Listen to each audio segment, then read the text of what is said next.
Você já parou para pensar que o livro de Apocalipse pode não estar falando sobre eventos futuros, mas sim sobre acontecimentos do passado?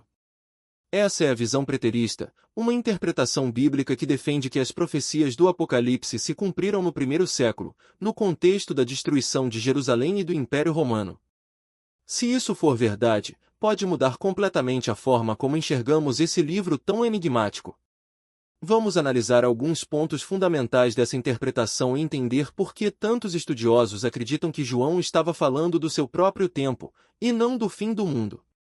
A maioria dos estudiosos concorda que o Apocalipse foi escrito entre os anos 60 e 95 d.C., um período turbulento para os cristãos. O Império Romano perseguia a Igreja, e Jerusalém estava prestes a ser destruída. Jesus já havia profetizado sobre esse evento em Mateus 24, quando falou sobre a destruição do templo e a grande tribulação que recairia sobre Israel. Os preteristas acreditam que o Apocalipse está diretamente ligado a essa profecia. O Apocalipse é cheio de imagens e símbolos que fazem referência ao Antigo Testamento. João usa figuras como a besta, a grande meretriz e os selos para representar eventos e personagens da sua época. Por exemplo, a besta de 7 cabeças e 10 chifres pode ser interpretada como o Império Romano, e o número 666 como uma referência ao imperador Nero, que perseguiu os cristãos brutalmente. Além disso, a cidade chamada de Babilônia pode ser uma referência a Jerusalém, já que era vista como a cidade infiel que rejeitou o Messias e perseguiu seus seguidores. A interpretação preterista do Apocalipse sugere que a vinda de Cristo em juízo não se refere a um evento futuro e global, mas a um juízo específico sobre Israel e Jerusalém no primeiro século.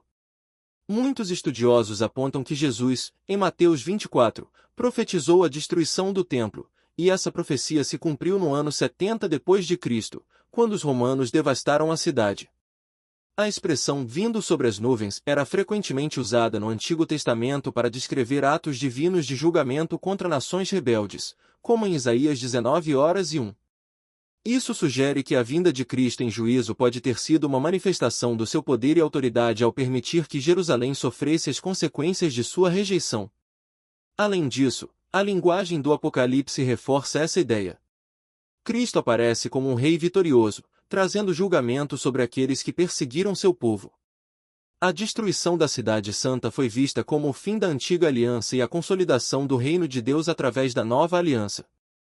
Se a interpretação preterista estiver correta, então a vinda de Cristo em juízo já ocorreu no primeiro século, marcando o cumprimento de profecias que muitos ainda aguardam no futuro. Isso muda completamente a forma como entendemos o Apocalipse e os eventos do fim dos tempos.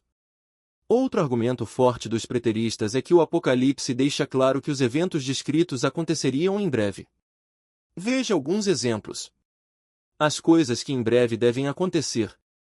O tempo está próximo. Eis que venho sem demora. Se o Apocalipse estivesse falando sobre eventos distantes, por que João enfatizaria tanto a proximidade do cumprimento das profecias? Muitos cristãos acreditam que o Apocalipse fala sobre o fim do mundo e o estabelecimento do reino de Deus no futuro. No entanto, Jesus já havia dito que seu reino não era deste mundo e que o reino estava próximo nos dias dos apóstolos. Os preteristas defendem que o Apocalipse fala do triunfo da Igreja sobre seus perseguidores e da vitória definitiva de Cristo sobre o judaísmo apóstata e o Império Romano. O reino de Deus já está presente espiritualmente e não depende de um evento futuro. Se a visão preterista estiver correta, isso muda radicalmente a forma como entendemos o Apocalipse.